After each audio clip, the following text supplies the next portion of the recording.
Hello everybody. तो अभी एक क्वेश्चन आया मेरे पास कमेंट सेक्शन में कि YouTube से हम वीडियो तो देख रहे हैं लेकिन हमारे ना परफेक्ट नोट्स नहीं बन रहे हैं। हमें बार बार एक ही चैप्टर को बार बार वीडियो से देखना पड़ रहा है, फिर दोबारा से हम भूल जा रहे हैं। तो इसका एक अगर मैं एक वन शॉट सॉल्यूशन बताऊं ना, तो सिर्फ ये है कि आप कोई भी एक पर्टिकुलर जब वीडियो को देखते हो, सबसे पहले आप क्या करते हो, वीडियो को देखते हो। जब भी आप वीडियो को देखते हो तो साथ साथ ही आपको नोट्स बनाने हैं। कैसे बनाने हैं? ऐसे नहीं पहले एक बार पूरी वीडियो देख ली, फिर डिस्क्रिप्शन से आपने पीडीएफ को पढ़ लिया, उससे कुछ नहीं होगा। आपको दोबारा से देखनी पड़ेगी, दोबारा से पीडीएफ पढ़ना पड़ेगा। फॉर एग्जाम्पल, जैसे आपने एक टीचर आपको पढ़ा रहा है और एक पर्टिकुलर एक पीपीटी पे या फिर एक स्क्रीन पे वो पढ़ाएगा, तो एक बार आपको देखना है कि एक स्क्रीन पे जो जो टीचर ने पढ़ाया है उसको आपने सुन लिया। उसके बाद आपको क्या करना है, पॉज करनी है वीडियो को रोक देना है, वहीं पे ही आपको पॉज करनी है। और आपने पास में एक जो आपके पास में नोटबुक होगी, वो नोटबुक में इतना बड़ा पेज होता है, इसमें अपनी लैंग्वेज में जो जो टीचर ने समझाया पूरा लिखना है। पूरा लिख लिया। अब एक इंपॉर्टेंट चीज, पेज को पूरा नहीं भरना है, पेज को कम से कम नीचे 4 या 5 लाइन आपको यहाँ पे छोड़नी है। नीचे से 1 2 3 4 5 इस तरीके से लाइन छोड़नी है। और चाहो तो उसमें इस तरीके से लाइन मार्क कर सकते हो, इस तरीके से लाइन ड्रॉ कर सकते हो, ठीक है। सिर्फ आपको कहाँ तक लिखना है, सिर्फ यहाँ तक। नीचे की 4 लाइन हमेशा आपको स्पेस छोड़ के रखनी है। क्यों? क्योंकि कोई भी बुक, कोई भी टीचर आपको कितना भी डिटेल में बता दे, लेकिन कुछ ना कुछ एक ऐसी चीजें होंगी जो आप क्वेश्चन में नहीं देखोगे। जब आप मॉक दोगे, जब आप टेस्ट दोगे, जब आप क्वेश्चंस प्रैक्टिस करोगे, तो कुछ ना कुछ उसी टॉपिक से रिलेटेड कुछ नई चीज होगी। अब उसको कहाँ लिखोगे? तो जो आपने जो नीचे स्पेस छोड़ा है, ये जो आपने स्पेस छोड़ा है, इस स्पेस में आप लिख सकते हो। तो इस तरीके से, जैसे आपने एक स्लाइड देखा, जो भी टीचर ने समझाया एक स्लाइड में उसको देखा, उसके बाद आपको क्या करना है, पॉज करनी है वीडियो को और अपनी लैंग्वेज में, अपनी खुद की लैंग्वेज में उसको लिखना है। ऐसे नहीं टीचर की लैंग्वेज में, इंग्लिश में आपने बहुत ज्यादा उसको सजा के लिखना है, नहीं, अपनी लैंग्वेज में, व्हाट्सएप लैंग्वेज में भी लिख सकते हो। इस तरीके से आपका पूरा का पूरा एक टॉपिक क्लियर होगा। फिर नीचे स्पेस छोड़ना है। अब टॉपिक से पूरा चैप्टर क्लियर होगा, फिर उसके क्वेश्चंस करोगे, तब आपको देखने को मिलेगा कि कुछ क्वेश्चंस ऐसे हैं कि आपने कितना भी डिटेल में पढ़ाओ वो क्वेश्चन नहीं होगा। तो कोई दिक्कत नहीं है। आप जब क्वेश्चन का आंसर देखोगे तो उसमें जो चीज नहीं आपको मिली है, वो जो नीचे आपने स्पेस छोड़ा था, उसमें आपको बहुत ही इजी लैंग्वेज में, चाहो तो हिंदी में, चाहो तो व्हाट्सएप लैंग्वेज में, किसी भी लैंग्वेज में आप उसको लिख सकते हो। अब जब इसको रिवाइज करोगे आप, तो आपके पास में पूरा का पूरा एक कंसाइज वे में, पूरा कंप्लीट एक पूरा का पूरा सब कुछ होगा। मतलब आपके पास में पीडीएफ की मांगने की जरूरत नहीं है, आपके पास में यहाँ पे कॉन्सेप्ट होगा और आपके पास में क्वेश्चन से उठाया हुआ भी कॉन्सेप्ट होगा। मतलब क्वेश्चन से भी तो कॉन्सेप्ट निकल सकता है ना। जो भी आपने क्वेश्चन देखा, जो भी आपका क्वेश्चन था, उस वो आपको नहीं आया, आपने बहुत ही अच्छे तरीके से पढ़ा था, फिर भी नहीं आया, मतलब 10 में से 2 तो ऐसे क्वेश्चन होते ही होते हैं जो नहीं आते हैं, चाहे आप कितना भी डिटेल में पढ़ लो। तो जो उसका कॉन्सेप्ट है, जो उन क्वेश्चंस का कॉन्सेप्ट है, उनको उठा के जो नीचे स्पेस छोड़ा है, ये जरूर करना है। दिस इज द मैंडेटरी, ये तो करना ही करना है। पूरे पेज को फिल नहीं करना है। क्यों? क्योंकि अगर आपने पूरे पेज को फिल कर दिया ना, हर पेज को आप फिल करते गए, लेकिन जब आपने क्वेश्चन किया आपसे नहीं हुआ, तो आप क्या सोचते हो, यार मुझे ना कहीं और से इसको पढ़ना चाहिए, फिर आप दूसरी वीडियो देखते हो, तीसरी। मतलब एक चैप्टर की वीडियो को एक बार अगर आपने देख ली तो दोबारा देखने की जरूरत नहीं पड़नी चाहिए। आपको बार बार वीडियो नहीं देखनी है एक चैप्टर की। एक बार देखी, नहीं समझ आई तो अच्छे से दूसरी देखी, तीसरी देखी, लेकिन एक बार जब आपने उसको समझ के लिख ली और पूरे का नोट्स बना लिया टॉपिक का, तो उस टॉपिक को बार बार जाके नहीं देखना है। अब उसके क्वेश्चंस जब लगाओगे तो हो सकता है आपसे वो क्वेश्चन का जो लैंग्वेज है वो अलग हो, नहीं हुआ हो, तो जो क्वेश्चन है उसमें का जो आंसर है, जो कॉन्सेप्ट है, जो आपसे नहीं हुआ था, बस उसको उठा के और नीचे जो स्पेस था उसमें लिखना है। क्योंकि 100% गारंटी तो कोई बुक नहीं लेती, कोई भी ऐसा कंटेंट नहीं होता जो ये बोल सकता है कि इसमें से तो 100%, 99% तो बोल सकते हैं, 100% नहीं हो सकता। तो जो नीचे जो जगह छोड़ोगे ना आप, ये एकदम आपको ये मान लो कि मील का पत्थर साबित होने वाला है। इसमें आप लिखते जाओगे, इस तरीके से नोट्स आपका प्रिपेयर होगा। क्योंकि जब आपने एक बार मान लो बना भी लिया, पूरे चैप्टर का नोट्स बना लिया, लेकिन जगह नहीं छोड़ी, फिर आपने क्वेश्चन देखा, आपने सोचा यार ये कॉन्सेप्ट तो मेरे को आया नहीं, फिर कहाँ लिखोगे? फिर आपका दिमाग बोलेगा कि यार मैं दोबारा से इसका नोट्स बनाता हूँ।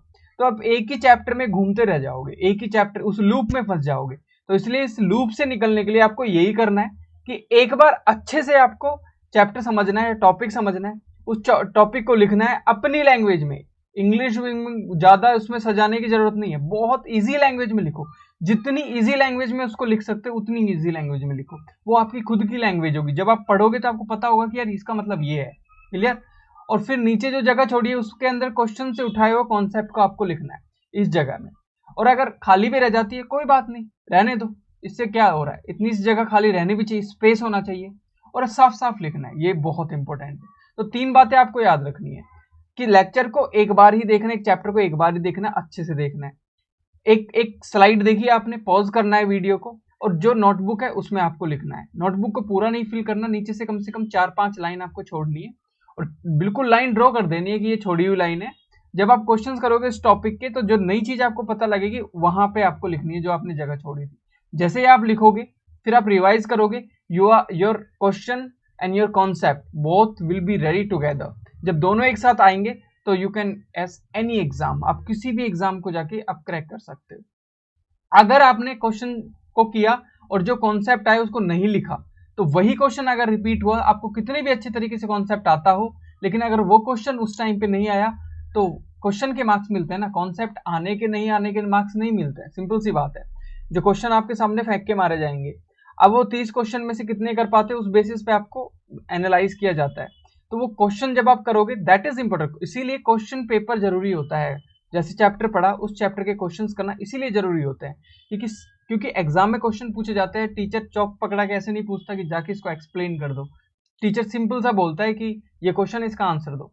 तो हम ज्यादा से ज्यादा वहां तक पहुंच जाए कि जहां तक वो क्वेश्चन पूछ सकता है। सिंपल सी बात है ना। अगर आपने एक क्वेश्चन देखा, एक क्वेश्चन को देख के आपको लगा कि यार ये क्वेश्चन मेरे को नहीं आता, लेकिन ये चैप्टर जिस चैप्टर में से है वो चैप्टर मुझे बहुत अच्छे तरीके से आता है, तो आपको 0 मार्क्स मिलने वाले हैं। कोई परवाह नहीं करता कि आपको कितने अच्छे से कॉन्सेप्ट आता है, आपको क्वेश्चन आना जरूरी है। वो कैसे आएगा? जब आप कॉन्सेप्ट समझोगे फिर क्वेश्चन करोगे।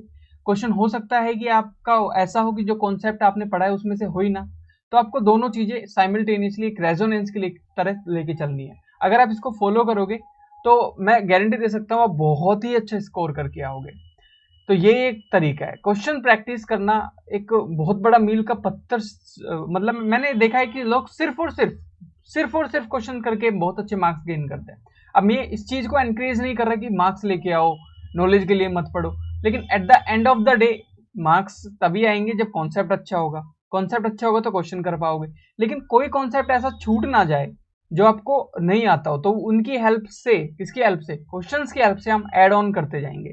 तो ये जो मैंने बताया नोट्स बनाने का तरीका, इस तरीके को अगर आप फॉलो करोगे ना, इस तरीके से पेपर पे लिखा, आपने स्लाइड देखी, और एक बड़ा कमेंट आता है मेरे पास में नीचे, कम से कम 50% कमेंट यही होता है, पीडीएफ पीडीएफ पीडीएफ पीडीएफ। चलो मैंने आपको दे दी, मैं देता हूँ, हर वीडियो के नीचे पीडीएफ होती है, कुछ नहीं जाता पीडीएफ देने में किसी भी टीचर का।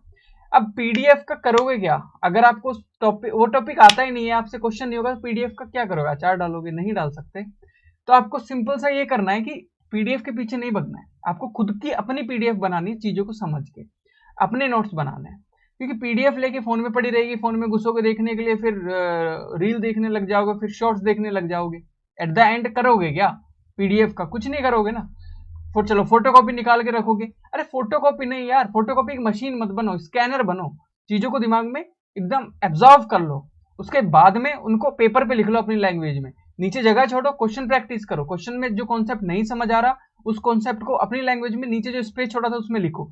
इतनी गजब बाइबल तुम्हारे लिए तैयार होगी ना खुद की, कि तुम उसको सिर्फ एक बार पढ़ोगे और एग्जाम में मतलब टेंशन फ्री हो जाओगे। ट्रस्ट मी, एक बार करके देखना, एक चैप्टर के लिए करके देखना है इसको, ठीक है?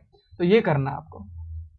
तो आपके पास में एक बहुत ही एक कंसाइज वे में एक बहुत ही अच्छी वेल डिजाइन एक नोटबुक तैयार होगी, उसको जस्ट आपको एग्जाम से पहले रीड करना है, क्योंकि उसकी लैंग्वेज भी आपकी होगी, उसका कॉन्सेप्ट भी आपका होगा, उसके अंदर क्वेश्चंस के भी कॉन्सेप्ट होंगे जो कि आपकी लैंग्वेज में लिखे होंगे। तो ये चीजें आपको फॉलो करनी है। तो मेरे पास बहुत सारे मैसेज आ रहे थे कि लिखे कैसे, पीडीएफ दे दो, पीडीएफ से कर लेंगे। पीडीएफ हर टीचर दे देगा, पीडीएफ का आपको मैं बता रहा हूँ ना, गूगल भरा पड़ा है यार नॉलेज से, लेकिन आपको क्या आता है दैट इज इंपॉर्टेंट ना। हर बच्चे को तो नहीं आती ना हर चीज। गूगल है आपके पास, जियो आपके पास, इंटरनेट कनेक्शन है, लेकिन हर चीज फिर भी नहीं आती। क्यों नहीं आती? क्योंकि आपको सीख के अपनी लैंग्वेज में उसको समझना है, तभी तो आएगी ना। बहुत बड़ी बड़ी एनसाइक्लोपीडिया पड़ी हुई है इंटरनेट पे, आप जाके अभी देख सकते हो, लेकिन फिर भी नहीं आती लोगों को। क्यों नहीं आती? उसका एक रीजन है कि वो पीडीएफ फोन में रखने से थोड़ी चीजें आती हैं, आपको उसको दिमाग में बिठाना होता है, फिर उसको रिवाइज करने के लिए लिखना होता है बहुत इजी लैंग्वेज में, फिर उसके मार्क्स लेने हैं तो क्वेश्चन प्रैक्टिस करने होते हैं, फिर क्वेश्चन से नई कॉन्सेप्ट निकल के आता है तो जो पिछला कॉन्सेप्ट था उसमें एड ऑन करता जाता है, करते रहना है। This is the only way आप बहुत अच्छा परफॉर्म कर सकते हो। कोई नहीं बताएगा, सब आपको पीडीएफ देते रहेंगे, मार्केटिंग करते रहेंगे, ये करते रहेंगे, वो करते रहेंगे। पीडीएफ से कुछ नहीं होगा, मैं लिख के दे सकता हूँ, पीडीएफ से कुछ भी नहीं हो सकता। फोटोकॉपी करा के रख लो, आपको पीडीएफ समझ में भी आ जाएगी, 3 दिन में भूल जाओगे। आपको एक चैप्टर की एक स्लाइड समझनी है अच्छे टीचर से, उसको अपनी लैंग्वेज में लिखना है, उस टॉपिक के क्वेश्चंस करने हैं, उस चैप्टर के क्वेश्चंस करने हैं। जो चीज नहीं मिलती है आपको क्वेश्चन में, आप कितने भी अच्छे टीचर से पढ़ लो, 10 क्वेश्चन में से सिर्फ 7 क्वेश्चन ही कर पाओगे, कितने भी अच्छे को, कितने भी अच्छे, क्योंकि क्वेश्चन की लैंग्वेज भी तो बदल दी जाती है।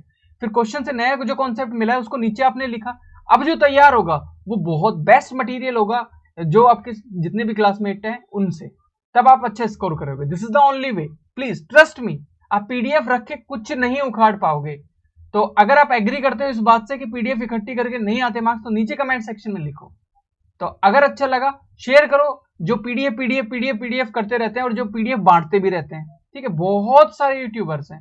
पीडीएफ देने से क्या होगा यार, पीडीएफ की फोटोकॉपी रख लोगे, मार्क्स नहीं आएंगे, मैं लिख के दे सकता हूं। जब तक आपको मोल कॉन्सेप्ट नहीं पता, आप पीडीएफ, मैं बता रहा हूं ना, आपको पता है अल्बर्ट आइंस्टाइन की थ्योरीज की पीडीएफ पड़ी हुई है, लेकिन किसी को नहीं आती अल्बर्ट आइंस्टाइन की थ्योरी। क्यों नहीं आती? अरे भाई, अल्बर्ट आइंस्टाइन ने अपनी थ्योरी दी थी, वो अपने हिसाब से दी थी, आपको उसको समझना पड़ेगा अपनी भाषा में। हर किसी की अलग तरीके की सोच होती है, हर तरीके से अलग सोचता है। अब पीडीएफ दे देता हूं मैं आपको अल्बर्ट आइंस्टाइन की थ्योरी की, और उसको पढ़ लो, आपको नहीं समझ आएगी ना, आपको 3 दिन बाद याद भी रहेगी मैंने पढ़ी थी। अगर आप उसको डेप्थ में जाके, डीप में जाके समझोगे और अपनी लैंग्वेज में उसको लिखोगे कि यार ये होता है, ये होता है, तब आपको बहुत लंबे टाइम तक वो याद रहेगा। तो पीडीएफ के पीछे नाचो मत, ठीक है। Thank you. आपको अच्छा लगा शेयर करो, जो पीडीएफ करते रहते हैं उनको, उनके लिए भी एक मैसेज था, और जो पीडीएफ बांटते रहते हैं उनके लिए भी कि यार पीडीएफ से कुछ नहीं हो रहा, स्टूडेंट्स को चाहिए एक complete solution in a single video. Clear? अगर आप अच्छा लगा तो प्लीज इसको शेयर करो जितना कर सकते हो, क्योंकि पीडीएफ बांटने का, पीडीएफ लेने का ना बड़ा ही चलन। मेरे पास 30% मैसेज जो आते हैं कमेंट सेक्शन में, पीडीएफ दे दो, पीडीएफ दे दो, पीडीएफ मैं देता हूँ, पीडीएफ देता हूँ, पीपीटी देता हूँ, मैं सब कुछ देता हूँ। लेकिन पीडीएफ रखे रहने से, पीडीएफ पड़ी है गूगल पे, आप जाके सर्च करो, मेरी पीडीएफ से 1000 गुना अच्छी पीडीएफ पड़ी हुई है।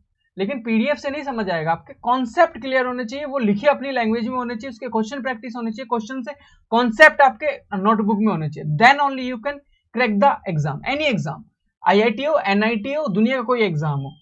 एग्जाम को क्रैक करने का सिर्फ एक ही तरीका है, चैप्टर पढ़ो, क्वेश्चन करो, क्वेश्चन से जो समझ नहीं आएगा नहीं आएगा, 10 में से 8 क्वेश्चन ही होंगे, 7 होंगे, 5 ही होंगे, चाहे कितने भी बड़े साइंटिस्ट से पढ़ लेना आप। अब जो नहीं हुए उनके कॉन्सेप्ट को उठा के रखते जाओ, जो जगह नीचे छोड़ने के लिए बोला है अब उसको रिवाइज करते जाओ, that is the only way. Okay, समझ आ गया? तो पढ़ते रहो यार।